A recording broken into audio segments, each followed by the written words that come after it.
দর্শক, এই মুহূর্তে নোয়াখালীতে নির্বাচনী জনসভায় বক্তব্য রাখছেন জামায়াতের আমির ডাক্তার শফিকুর রহমান। সরাসরি চলে যাচ্ছি সেখানে। দেখতে পাচ্ছি আমরা যেখানে যাচ্ছি সেখানে মানুষের ভালোবাসা দেখতে পাচ্ছি। বিশেষ করে জুলাই যুদ্ধ যারা করেছে সেই যুব সমাজ আলহামদুলিল্লাহ আজকে তারা মুখিয়ে আছে নতুন একটি বাংলাদেশ 13 তারিখ থেকে দেখার জন্যে। আজ যুবকরা সিদ্ধান্ত নিয়ে ফেলেছে তারা কি আধিপত্যবাদের যারা দূষর তাদের পক্ষ নেবে, নাকি আধিপত্যবাদের বিরুদ্ধে যারা মাথা উঁচু করে দাঁড়িয়ে আছে, বুক ফুলিয়ে দাঁড়িয়ে আছে তাদের পক্ষ নেবে। তারা সিদ্ধান্ত নিয়ে ফেলেছে। তারা বুঝতে পেরেছে জুলাইয়ের যে চেতনা, যে আকাঙ্ক্ষা, এটা কাদের দ্বারা বাস্তবায়ন হবে তারা বুঝতে পেরেছে। তাদের বুঝ একদম স্পষ্ট। মায়েরা বুঝতে পেরেছেন, বোনেরা মেয়েরা বুঝতে পেরেছেন তাদের জীবন ইজ্জত সম্পদ কার কাছে নিরাপদ। এই জন্য তারাও সিদ্ধান্ত নিয়ে ফেলেছেন। একজন যুবতী বোন পোশাকে আশাকে তার মতো, তাকে সাংবাদিক বন্ধু জিজ্ঞেস করেছে আপনি আগামীর ক্ষমতায় কাকে বাংলাদেশে দেখতে চান?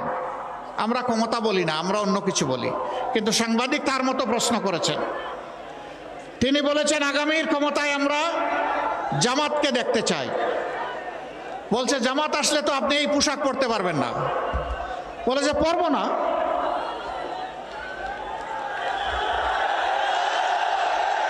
এরপরে যখন বলেছে হ্যাঁ যুবকদের একজন আইডল এসেছে, আমরা তাকে অভিনন্দন জানাই, ডাকসুর বিপি সাদেক কায়েম।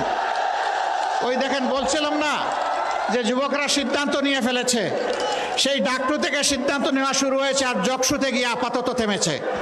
এবং সারা বাংলাদেশে একই চিত্র হবে ইনশাআল্লাহ। যা হয়েছে 5টি ছাত্র সংসদ নির্বাচনে আল্লাহর মেহেরবানিতে তাই হবে আগামী 12 তারিখে ইনশাআল্লাহ।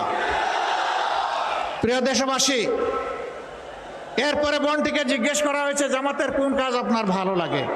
বলে যে সারা জামাতটাই আমার ভালো লাগে। কেন আপনি জামাতকে সমর্থন করেন? বলে যে আমি বিশ্বাস করি জামাত আসলেই দেশটা ঠিক হবে। এত বড় প্রত্যাশা, আমাদেরকে এইভাবে সম্মানিত করা, আমরা মাদেরকে, বোনদেরকে, জায়াদেরকে আমরা কথা দিচ্ছি আল্লাহ তাআলা যদি আমাদের হাতেই দেশ সেবার দায়িত্ব আপনাদের ভোটের মাধ্যমে, ভালোবাসার মাধ্যমে তুলে দেন, আমরা ইনশাআল্লাহ আমাদের সকল যোগ্যতা উজাড় করে আমরা আপনাদের আস্থার প্রতিদান দেব ইনশাআল্লাহ।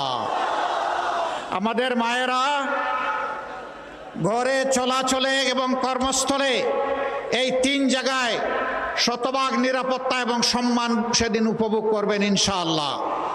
আমরা বদ্ধপরিকর। যুবক বন্ধুরা, আমরা তোমাদের হাতে বেকার ভাতা তুলে দিতে চাই না। তোমরা কি বেকার ভাতা চাও?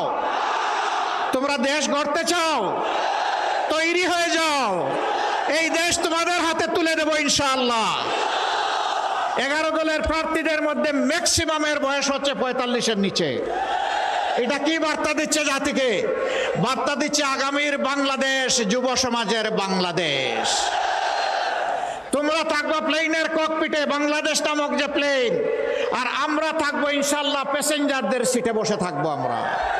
সেই প্লেনটি চালিয়ে জাতিকে নিয়ে তোমরা সামনের দিকে উড়াল দিবা, এগিয়ে যাবা, জান দিবা তোমরা। আমরা সেই হাতগুলা তোমাদের গড়ে দিতে চাই। বেকারের হাত নয়, দেশ গড়ার কারিগরের হাত ইনশাআল্লাহ। আমরা সেই হাত গড়ে দিয়ে তোমাদেরকে সম্মানিত করতে চাই, আমরা সম্মানিত হতে চাই। সেদিন দর্শক, নির্বাচনী জনসভায় নোয়াখালীতে বক্তব্য রাখছিলেন জামায়াতের আমির। আমরা সরাসরি যুক্ত ছিলাম সেখানে।